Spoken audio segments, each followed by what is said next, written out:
여러분 혹시 007 영화를 보신 적 있으세요?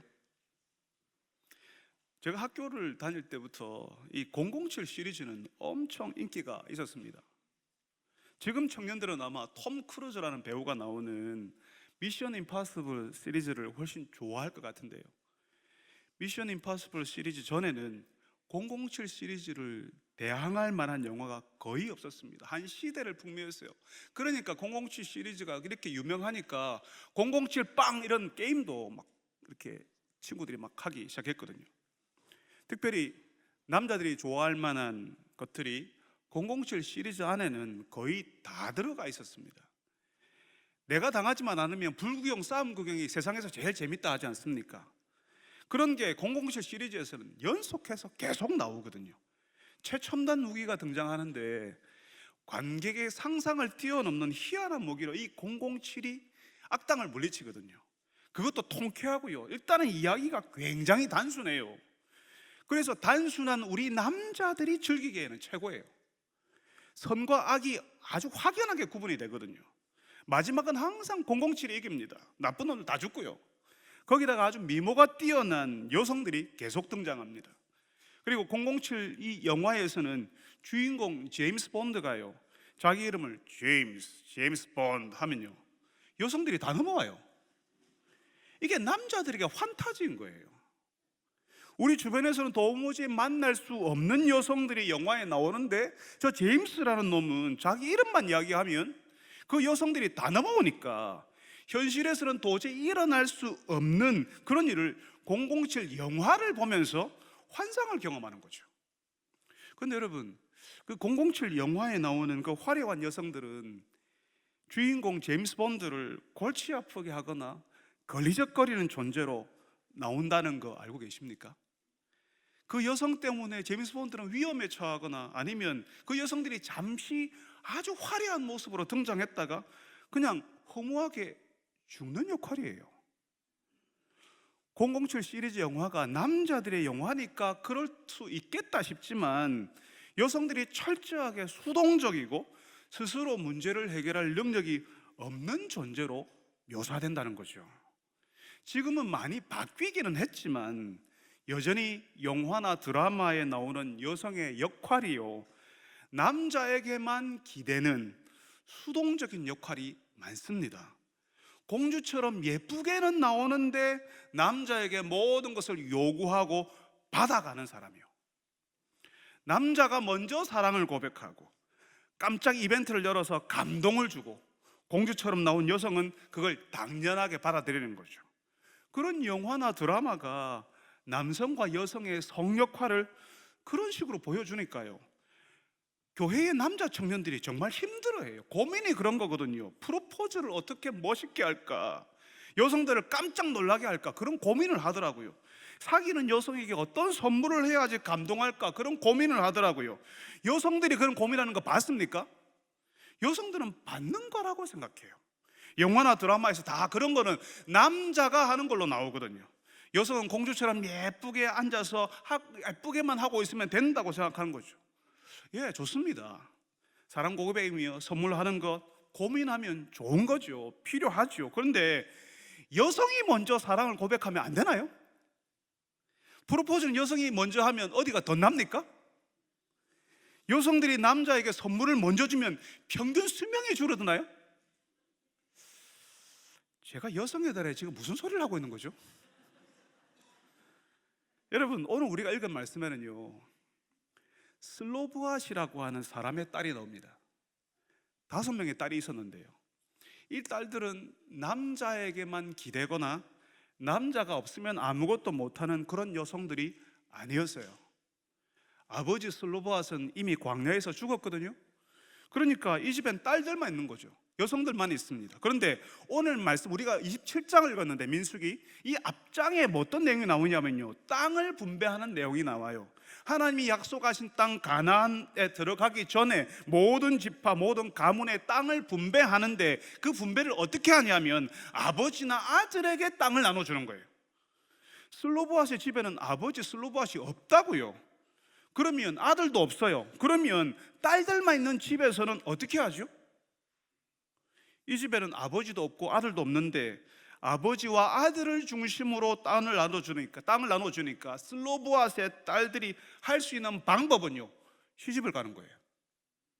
결혼하면 내가 결혼한 그 남자의 땅을 나도 누리게 되는 거죠. 아버지 안 계셔도 아들 형제 없어도 시집 가면 나도 땅을 분배받은 것이나 마찬가지일 수 있는 거거든요. 그런데 슬로보아스의 딸들은 그렇게 하지 않았습니다. 남자들 중심으로 나누어지는 그 땅을 딸들인 자기들에게도 달라고 모세와 지도자를 찾아갔어요.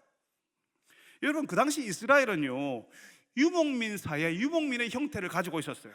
광야에서 살아남아야 하니까 늘 싸움을 준비하는 남자들의 사회였다고요. 중앙아시아를 떠돌던 징기스칸의 후예들이 예전에 중앙아시아 초원을 떠돌면서 유목민들은 어떻게 살았는지 여러분 아시죠? 이 사람들은 늘 약탈하거나 아니면 약탈당할 대비해서 전쟁을 준비하는 남자들의 세상이었어요. 여러분, 이스라엘도 비슷했어요. 유목민의 형태를 가지고 살았거든요. 10부장, 50부장, 100부장, 1000부장 뭐 이런 것들이요, 지금의 분대장, 소대장, 중대장 하는 군대 조직하고 비슷했어요. 수시로 광야에서 이스라엘을 약탈하려고 하는 이민족들이 있었으니까 군대식으로 공동체를 조직할 수밖에 없었다고요. 그러니까 자연히 남자들 중심의 사회일 수밖에 없었겠죠. 그런데 거기서 슬로보아스의 딸들이 뭐라고 한다고요? 여성들인 우리들에게도 땅을 분배해 주십시오 한다고요. 남자들에게 기대어서 남자들에게 받아서 사는 것이 익숙한 사회에서 여성에게도 남자들처럼 땅을 분배해 달라고 요청했다는 겁니다. 여러분, 지금 우리 사회에서 여성들이 받는 대우나 지위를 가지고 이 말씀을 읽으면 안 됩니다. 지금이야 여성들에게도 상속이 동일하게 이루어지고 있고요, 여성이 대통령이 되는 시대에 우리가 살고 있어요. 가정에서 딸이 태어나면 아들도 좋지만 딸이라서 더 좋아, 뭐 이런 시대에 우리가 살고 있다고요. 그런데 전에는 안 그랬거든요. 예전에는 딸을 낳으면 딸을 낳았다고 딸 낳은 그 엄마는 몸조리도 못하고 일하러 나가야 됐어요. 딸 그만 낳고 싶다고 딸 이름도 남자 중심으로 썼어요. 끝순이, 이제 딸 그만이야, 말자, 말순이, 그렇게 지었다고요. 딸 끝이고 이제 아들 낳아야 돼, 그런 의미가 그 안에 들어가 있었어요. 그것처럼 이스라엘도 철저하게 남자들의 사회였다고 했죠. 그러니까 그런 시대에 딸들에게도 땅을 분배해 달라고 요청한다고 하는 그 자체가 그 시대, 그 사회의 생각을 넘어선 거예요. 여러분, 전에도 한번 말씀드린 적이 있었는데요, 사람들은 늘 1등이 되는 걸 좋아하거든요. 많은 사람들이 모인 곳에서, 많은 사람들이 있는 곳에서 많으면 많을수록 거기에서 1등하는 것을 대단하다, 귀하다 이렇게 생각했습니다. 슬로보아스의 딸들은요, 유목민 사회, 남자들의 사회에서 1등할 수 있는 것들은 별로 없었을 거예요. 별로 그 사회에서 주목받지 못하는 존재였을 겁니다. 물맷돌 던지기 대회 나가도 남자들이 당연히 1등하죠. 창 던지기, 칼싸움하는 격투기 모든 남자들이 1등이었을 거예요. 그런데 슬로보아스의 딸들은요, 1등을 하는 게 아니라 아무도 가지 않은 길을 처음으로 가는 1번, 첫 번째가 되려고 했어요. 아무도 의문을 가지지 않고 아무도 그게 필요하다고 생각하지 않았어요. 말씀드렸잖아요. 그때는 여성들이 남자들에게 의존해서 살았다고요. 그러니까 땅이 필요하다면 땅을 분배받은 남자에게 시집가면 된다고요. 그 땅을 분배받은 남자에게 의존해서 살면 되는 거였어요. 다들 그렇게 살았어요. 그게 일반적이었고 그게 사회 분위기였고 그게 대세였다고요. 그런데 슬로보아스의 딸들이 처음으로 딸들에게도 땅을 분배해 달라고 이야기하는 겁니다. 아무도 그런 의문 자체를 갖지 않아요. 아무도 그런 질문을 안 한다니까요. 그런데 거기에 처음으로 의문을 던지고 1번으로 요청하는 거죠. 모세와 지도자들을 찾아가세요. 여러분, 슬로보아스의 딸들이요, 왜 아들만 줘? 딸들에게도 줘야지 하는 형평성의 문제, 이 문제를 제기하는 거 아닙니다. 참 놀랍게도 슬로보아스의 딸들이 공동체 전체를 생각하는 거예요. 지금 하나님께서 하나님의 백성들에게 땅을 분배한다고 말씀드렸죠. 이스라엘은 12개의 지파로 이루어져 있었는데요, 그 분배받은 땅은 기업, 유산이라고 해서 팔지 못하게 했습니다. 다른 지파가 그 땅을 사지도 못하게 했어요. 그러니까 아버지가 죽으면 아들이 그 땅, 그 기업을 상속받아서 계속 그 땅을 유지해야 됐습니다. 그러면 땅을 분배받은 지파, 가문은 세월이 지나도 계속 땅을 가지고 있겠죠. 땅이 있으니까 각 지파, 각 가정이 살 수 있는 경제력을 계속 유지하는 겁니다. 가난에 빠지지 않도록 그 사회를 계속 유지하고 지탱하는 구조를 하나님이 만들어 주시는 겁니다. 그런데 아들이 없고 딸만 있는 집이라고 땅을 안 주면 딸만 낳은 집안의 땅은 사라지게 되잖아요. 누가 가져가 버려요. 그러면 그 가문은 사라지고 땅도 사라지고 그 땅을 가져가는 다른 가문, 다른 지파는 기형적으로 막 커지는 일이 벌어진다는 거죠. 딸만 남은 집이 슬로브아 집, 이 집 한 집뿐이었겠습니까? 세대가 이어갈수록 딸만 낳는 집은 계속 나온다는 거죠. 그럴 때마다 땅이 상속되지 않으면 어느 한 가문에, 어느 한 지파로, 한 종족에게 막 몰려드는 일이 벌어진다는 거죠. 그러니까 딸만 있는 가정에도 땅을 주고 그 땅이 딸만 있어도 계속 유지되도록 해줘야 가문이 사라지거나 다른 가문, 다른 지파에게 땅이 몰리고 돌아가는 것을 막을 수 있다는 거죠. 12지파가 다 같이 잘 살 수 있는 방법이었어요. 여성이 남자보다 못한 게 뭐 있어? 하고 남자와 경쟁하는 여성으로 슬로보아스의 딸들이 나오는 게 아니었습니다. 가나안 땅에서 새로 시작하는 하나님의 공동체를 더 단단하게 세우는 방식을 슬로보아스의 딸들이 처음으로 1번으로 제안하는 거였어요. 딸들이, 여성들이 이렇게 한 번에 몰려와서 우리에게도 땅을 주십시오 하는 제안을 모세와 지도자들이 한 번도 받아본 적이 없었거든요. 그래서 모세가 하나님께 물었습니다. 하나님, 어떻게 할까요? 그러니까 오늘 말씀 7절에 그래요. 하나님께서 슬로보아스의 딸들 말이 옳다 이렇게 하십니다. 슬로보아 딸들의 말이 옳으니 8절, 사람이 죽고 아들이 없으면 그의 기업을 딸들에게 돌릴 것이요. 여러분, 슬로보아스의 딸들은 다른 사람들처럼 남자들을 의지해서 그냥 하던 대로, 다른 사람 하는 대로 살 수도 있었습니다. 그렇지만 그 여성들은 그렇게 살지 않으려고 했어요. 다 함께 좋아지는 길, 다 함께 잘 사는 길을 고민했고 그걸 실행에 옮기던 여성들이었던 거죠. 1등이 되기보다는 처음으로 하는 사람, 1번이 되려고 했던 사람들이었어요. 그리고 하나님께서는 그런 슬로보아스의 딸들이 옳다고 인정하셨습니다. 여러분, 우리 사회가요 1등을 추구하는 사회예요. 그런 곳에서 1번이 되려고 하는 것 이상하게 보일 것 같습니다. 다들 1등이 되려고 하는데 1등에 관심이 없고 1번이 되려고 하니까 사람들이 안 가는 곳에, 사람들이 안 하는 곳에, 거기에서 첫 번째 사람이 되려고 하니까 이건 사람들에게 이상하게 보이는 거거든요. 그렇지만 다들 1등 하려는 곳에서 새로운 길을 가는 1번, 공동체가 다 같이 좋아지도록 고민하는 첫사람 되는 것을 하나님께서 원하신다고 믿습니다. 아무도 그렇게 생각하지 않을 때, 지금 하고 있는 것을 너무나도 당연하게 여길 때 하나님의 공동체가 더 나아지고 이 사회가 더 좋아질 수 있도록 여러분들이 새로운 길을 모색하는 첫 번째 사람이 되어주시기를 바랍니다. 1등 하려고 나만 가장 빛나야 되고 나만 우뚝 솟아오르기를 바라는 것이 아니라 우리가 공동체가 좋아지려면 어떻게 해야 될까 고민하고 그 길로 걸어가는 사람, 1번이 되려고 하는 분들이 되시기를 바랍니다. 근데 여러분, 하나 의문이 생겨요. 하나님께서 가나안 땅에 새로운 공동체를, 하나님의 공동체를 세우시려고 한다 했잖아요. 하나님이 세우시는 공동체라면 적어도 문제가 별로 없고 사람들이 입댈 것이 없는 좀 그런 공동체여야 되지 않나요? 근데 왜 슬로보아스의 딸들이 문제 제기를 하는데 그걸 하나님이 미리 너희들이 이럴 때는 이렇게 하고 저럴 때는 저렇게 하고 이렇게 먼저 알려주지 않으셨을까요? 하나님의 공동체인데 왜 이렇게 허술하죠? 여러분, 하나님께서는요 항상 우리에게 원칙을 알려주세요. 원리를 알려주세요. 그리고 그 원칙, 그 원리를 따라서 적용하고 발전시키는 것은 그 공동체에 맡겨놓으셨습니다.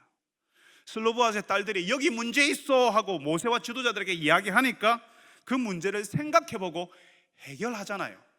모세는 들었고 하나님께 지혜를 구했고 그 공동체가 더 단단해지는 방식으로 그 문제를 풀었습니다. 사람이 죽고 아들이 없으면 그의 기업을 그의 딸들에게 돌릴 것이요. 여러분, 이렇게 해결하는데요, 하나를 딱 생각하다 보니까 그 다음 두 번째, 세 번째가 생각나는 거예요. 아들이 없는데 근데 그 집에 딸도 없으면 어떻게 하지?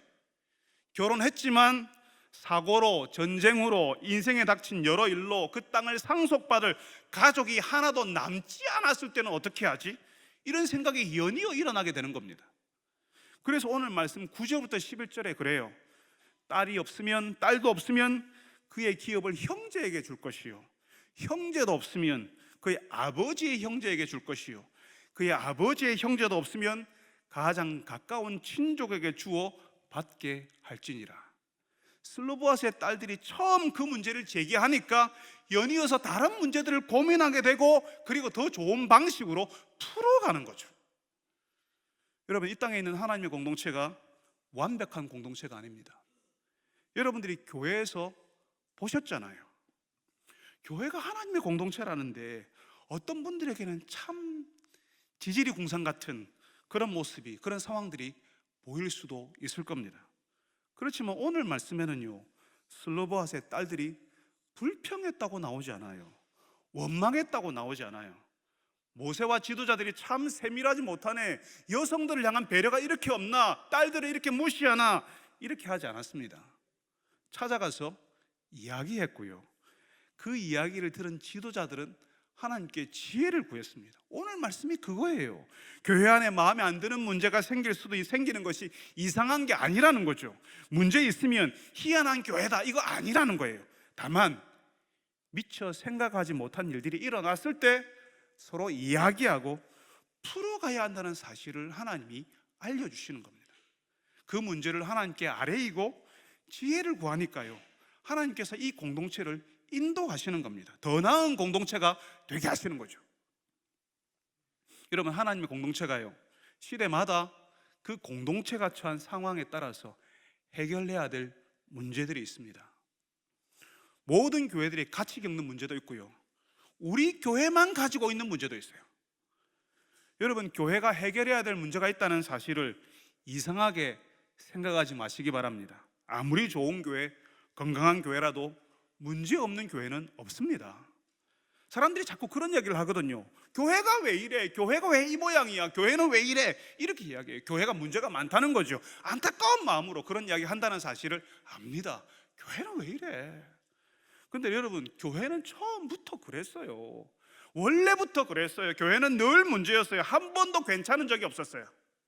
처음부터 예수님 버리고 도망간 제자들, 예수님 모른다고 3번이나 부인했던 제자가 처음 교회 지도자였어요. 처음부터 문제 많은 공동체였다고요. 출발부터 그랬어요. 사람들은 자꾸 교회가 왜 이래 이러는데, 그래서 좋은 교회, 건강한 교회가 뭐 어디 없나 이러는데요, 근데 좋은 교회, 건강한 교회라는 말이 문제 없는 교회라는 의미가 아닙니다. 좋은 교회, 건강한 교회라는 말은 그 문제를 해결해 왔고 지금도 그런 문제가 일어날 때마다 해결하려고 노력하는 교회라는 말입니다. 힘든 교회, 어려운 교회는요, 교회 안에 일어나는 문제가 마치 엄청난 일인 것처럼 절망적으로 말하고요, 불평으로 바꾸고요, 남들을 원망하고요, 절대로 이러한 일이 일어나서는 안 될 일이 벌어진 것처럼 호들갑을 떨어요. 처음부터 문제 많은 사람들이 모인 공동체였는데 지금도 부족한 사람들이 모이는 공동체인데 무슨 일이 안 일어나겠습니까? 여러분들이 매주 모이는 사랑방에서도 크고 작은 문제들이 계속 일어날 거예요. 사랑방장님들이요, 이건 담임 목사님한테 말해야 될까 말까, 이건 부목사님에게만 말해야지, 담임 목사님 절대로 말하지 마세요 하고 말하는 것들이 있을 거예요. 아무에게도 말하지 않고 사랑방장님만 안고 있는 그런 문제도 있을 겁니다. 가정에서도 일터에서도 우리 마음에 들지 않는 일들이 계속 벌어질 거예요. 우리가 하나님의 백성이기 때문에 우리에게 아무 일도 안 일어난다, 그런 거 없습니다. 우리가 아무 일도 하지 않아도 그냥 가만히만 있어도 저절로 문제가 해결되는 법도 없습니다. 교회에 어려운 일이 일어날 때에 그 일을 같이 의논하고 해결할 수 있다면, 하나님의 도우심을 따라서 일어난 일들을 해결해가면 그 교회가 성숙한 교회요, 건강한 교회입니다. 여러분, 교회가 하나님의 공동체인데 어려운 일이 생긴다고 교회에서 저런 일이 생기냐고 희한하게 생각하지 마세요. 그런 일은 하나도 없어야 될 것처럼 오해하지도 마세요. 성경에 처음 교회들요, 자꾸 사람들이 초대교회 하면서 초대교회는 거룩했고 초대교회는 순수했고 초대교회는 대단했고 뭐 그런 이야기를 하더라고요. 여러분, 거룩한 공동체였고 순수했던 그 공동체에 처음 성경의 기록을 한번 보세요. 그 초대교회가 얼마나 문제 많았고 얼마나 부족한 사람들이 많은 일들을 일으켰는지를 한번 보세요. 처음부터 초대교회는 부족한 공동체로 출발했어요. 한 번도 안 그랬던 적이 없었다고요. 하나님의 백성들이 모인 곳에도 희한한 일이 일어난다고요. 그렇지만 하나님께서는 우리가 서로 의논하면서 풀어가기를 원하신다고요. 하나님께 기도하는 거죠. 그래서 그런 문제를 하나씩 풀어갈 때마다 우리는 더 단단해지고 우리는 더 성숙해지고 우리는 더 지혜로워지는 거죠. 하나님이 우리를 어떻게 인도하시는지를, 그런 문제를 풀어가면서 알게 되는 겁니다. 여러분, 슬로보아스의 딸들이 공동체를 위해서 처음으로 딸들에게 땅을 상속해달라고 제안을 했어요. 남자만 사람이냐, 우리도 사람이다, 이런 문제 아니었다고요. 공동체를 더 단단하게 만드는 방식을 고민했던 겁니다. 그래서 그 문제를 듣고 모세와 지도자들이 고민하지 않습니까? 하나님께 묻고 기도하지 않습니까? 그래서 그 문제를 해결하는 거예요. 우리에게도 공동체를 힘들게 하는 문제, 공동체가 서서히 힘을 잃어가는 문제들이 일어날 겁니다. 그럴 때에 함께 고민하고 처음으로 이런 길을 한번 가보면 어겠냐고 처음으로 한번 이런 일들을 제안하고 하나님께 기도하고, 그래서 그 공동체의 문제를 같이 해결하려고 애쓰는 분들이 되시기를 바랍니다. 우리 교회 여성들이, 그리고 성도들을 통해서 우리 교회가 문제 없는 교회가 아니라 문제가 해결되는 교회가 되기를 바랍니다. 여러분, 이제 슬로보아스의 딸들에게는 다른 문제가 생겼어요. 딸들에게도 땅이 분배되고 상속됐거든요. 근데 이렇게 한 이유가 이 딸들이 속한 지파가, 종족이 므낫세 지파였는데 오늘 말씀 1절에는 므낫세 종족이라고 되어 있어요. 그 지파의 땅을 계속 유지하기 위해서였어요. 근데 이 딸들이 다른 지파나 하나님의 공동체 바깥에 시집가 버리면요, 자기 지파의 땅을 유지하지를 못하는 겁니다. 그 당시에 남자들이 가정, 가문마다 대표성을 가지고 있었거든요. 그 남자의 지파, 종족을 따르게 되는 거죠. 기껏 딸들에게 땅을 분배해 놓으니까, 상속하니까 시집을 다른 데로 가버리네. 그러면 분배하고 상속한 것이 의미가 없어진다는 거죠. 다른 지파는 땅이 막 커져버리고 슬로보아스의 딸들이 속한 므낫세 지파는 이 사람들이 딴 곳으로 시집 갔을 때 땅이 그만큼 작아지는 거예요. 이런 문제가 생길 때 좋은 공동체는 어떻게 한다고요? 서로 의논하고 해결한다고 했죠. 오늘 우리가 같이 읽지 않았지만 우리는 민수기 27장을 읽었는데 민수기 36장에 이 문제를 어떻게 해결하는지가 나옵니다. 슬로보아스의 딸들에게 원하는 대로 시집을 가라. 그렇지만 자신이 속한 지파 안에서만 결혼할 것을 이야기합니다. 그러면 그 땅이 그 지파 안에 계속 머물러 있을 거니까요. 민수기 36장을 자세히 읽어보면 슬로보아스의 딸들은 그 말에 순종했고요, 그 기업은 계속 므낫세 지파에 머물렀고 그 공동체는 계속 건강했다는 사실을 알 수 있습니다. 그러니까 그런 결과를 원하니까 민수기 36장 하나님의 말씀에 그렇게 기록해 놓았다고요. 그런데 여러분, 근데 여기서요, 슬로보아스의 딸들은 원하는 대로 시집갈 수 있었어요. 원한다면 다른 지파 남자도 만나고 더 한다면 하나님의 공동체 바깥에 있는 남자에게 시집 갈 수도 있는 거죠. 아버지의 유산, 기업 뭐 이런 거 난 모르겠고 나는 내가 원하는 남자 만날래. 우리 지파에는 사람이 없어. 내 눈에 차는 사람이 없어. 일단은 풀이 넓어야 선택을 하지. 나는 다른 데서 넓은 데 가서 사람을 찾을래. 이렇게 하면 어쩔 수 없는 겁니다. 그렇지만 슬로보아스의 딸들은 자신의 지파 안에서 결혼하기로 선택을 해요. 아버지의 유산, 기업을 지키려고 하는 거죠.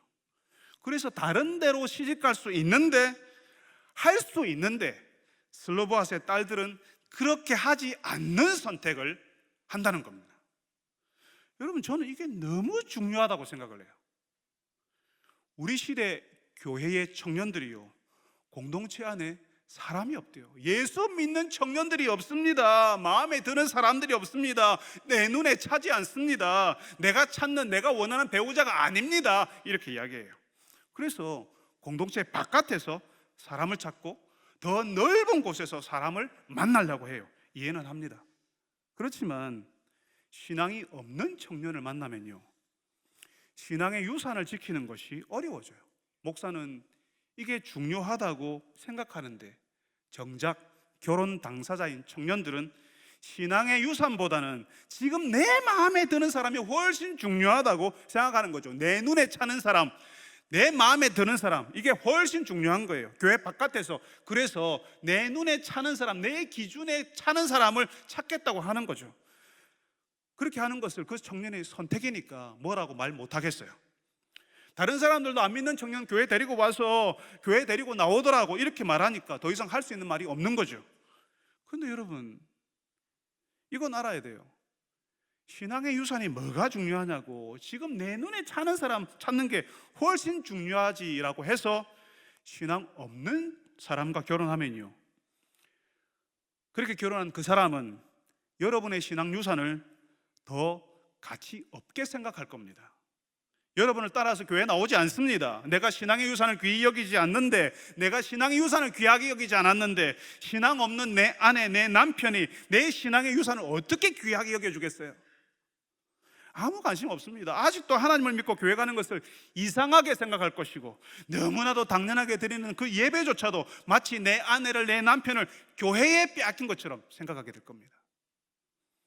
저는 어쩌다가 청년들과 결혼에 관한 이야기를 하면요, 신앙 없는 청년을 만나서 결혼한다고 할 때에 선교사가 되겠다면 그렇게 하라고 해요.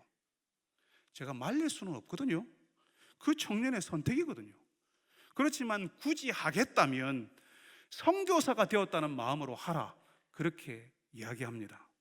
보통 선교사는 선교지에서 선교지 사람들을 위해 죽는다는 심정으로 선교하러 가거든요. 하나님을 모르는 사람에게 가서 그 사람들을 위해 죽겠다는 사명감을 가지고 간다고요. 신앙 없는 청년과 결혼하겠다면 그 사람을 위해서 죽겠다는 선교사의 마음으로 결혼하세요. 나는 선교사가 될 마음도 없고 죽을 마음도 없습니다 하면 그 결혼 다시 생각해 보세요. 왜냐하면 내가 선교사가 될 마음 없어도, 죽을 마음 없어도 신앙의 유산을 모르는 청년과 결혼해서 사는 내내 마치 죽음을 경험하는 것처럼 살 수도 있기 때문이에요. 결국에는 하나님께서 그런 배우자도 하나님께로 돌아오게 하시겠죠? 그렇게 하나님께서 해주실 때가 많습니다. 하나님을 몰랐던 인생인데 자신의 배우자를 통해서 하나님께로 돌아오는 일이 많아요. 그런데 여러분, 그렇게 될 때까지, 그 배우자가 돌아올 때까지, 안 믿었던 그 사람이 돌아올 때까지 그 고통이, 그걸 견디는 것이 죽음과도 같다고요. 슬로보아스의 딸들이라고. 왜? 더 넓은 곳에서 자기 눈에 차는 사람, 보통은 신앙의 결혼을 선택할 때, 배우자를 선택할 때 내 눈을 더 높게 들어서 내 위에 있는 사람들을 쳐다보려고 하거든요. 슬로보아스의 딸들이라고. 왜 넓은 곳에, 더 높은 곳에 눈을 두고 싶지 않았겠습니까? 왜 그런 데서 배우자를 찾고 싶지 않았겠어요? 할 수 있으면 이 답답하고 고리타분해 보이는 신앙인들보다 훨씬 세련돼 보이고 조금 더 똑똑해 보이고 더 안정적으로 살고 있는 공동체 바깥 사람들을 선택할 수 있었을 거예요. 유목민 생활하는 이스라엘보다 가나안에 먼저 정착해 있던 그 사람들이 훨씬 안정적인 생활을 하고 있었고 문화를 형성하고 있었거든요. 그런데 슬로보아스의 딸들은 좁은 곳, 므낫세 지파 안에서 답답하고 거기서 거기로 보이는 그런 남자들을 택하고, 뭔가 세련돼 보이고 똑똑해 보이고 잘난 남자들은 선택하지 않았습니다. 할 수 있지만 하지 않는 선택을 한 거예요. 오늘 우리는 조금 있다가 유아 세례를 시행할 건데요, 그 유아 세례의 의미가 이 아이를 신앙으로 양육하겠다는 부모의 신앙 고백을 받는 겁니다. 나중에 이 아이가 스스로 하나님 나라의 가치를 따라 사는 어른이 되도록 교육시키겠다는 의미입니다. 할 수 있지만 하지 않는 선택을 했던 신앙의 부모라야 자신의 아이를 신앙으로 키울 수 있죠. 한 번도 내가 믿는 하나님에게 내 인생을 걸어본 적이 없는데, 그 내 인생을 하나님께 맡겨본 적이 없는데, 하나님을 믿는 그 신앙의 유산에 내 인생을 맡기는 선택을 해본 적이 없는데 어떻게 자신의 아이에게 신앙의 유산에 대해서 가르칠 수가 있습니까?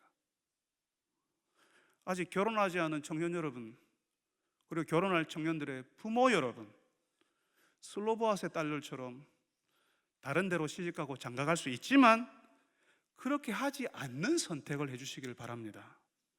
신앙의 유산을 귀히 여기는 사람을 만나게 해달라고 기도하는 여러분들이 되시기를 바랍니다.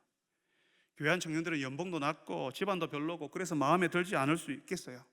교회 바깥 청년들이 훨씬 괜찮아 보이고 세련되고 똑똑해 보이고 더 경제적으로 안정적으로 보이겠지만, 슬로보아스의 딸들이 자기 지파 안에서 결혼하고 대대로 내려온 신앙의 유산을 지킨 것처럼 신앙의 선택을 하는 분들이 되시기를 바랍니다. 그래서 여러분의 자녀들이, 오늘 유아 세례 받는 그 아이들이 나중에 여러분과 같은 신앙의 가치를 가지고 살겠다고 어른이 되어서 이 앞에 나와서 자신의 신앙 고백을 하는, 그 신앙 고백을, 내 아이가 신앙 고백을 하는 그 기쁨, 그 감동을 한번 누려보시는 여러분들이 되시기를 바랍니다. 거룩하신 아버지 하나님, 이제 저희들이 유아 세례를 시행하려고 합니다. 주님, 우리에게 생명 주신 분도 하나님이시요, 이 아이를 이 부모들에게 맡긴 분도 하나님이십니다. 이 땅의 사람들과는 다르게 신앙의 선택을 하고 하나님께 자신의 인생을 걸어 맡기면서, 주님께서 내 인생을 인도하신 것처럼 이 아이의 인생도 인도하여 주옵소서라고 신앙 고백하며 이 아이들에게 유아 세례를 시행하려고 합니다. 주님이여, 이 일에 주님 함께하여 주시옵소서. 예수님의 이름으로 기도합니다.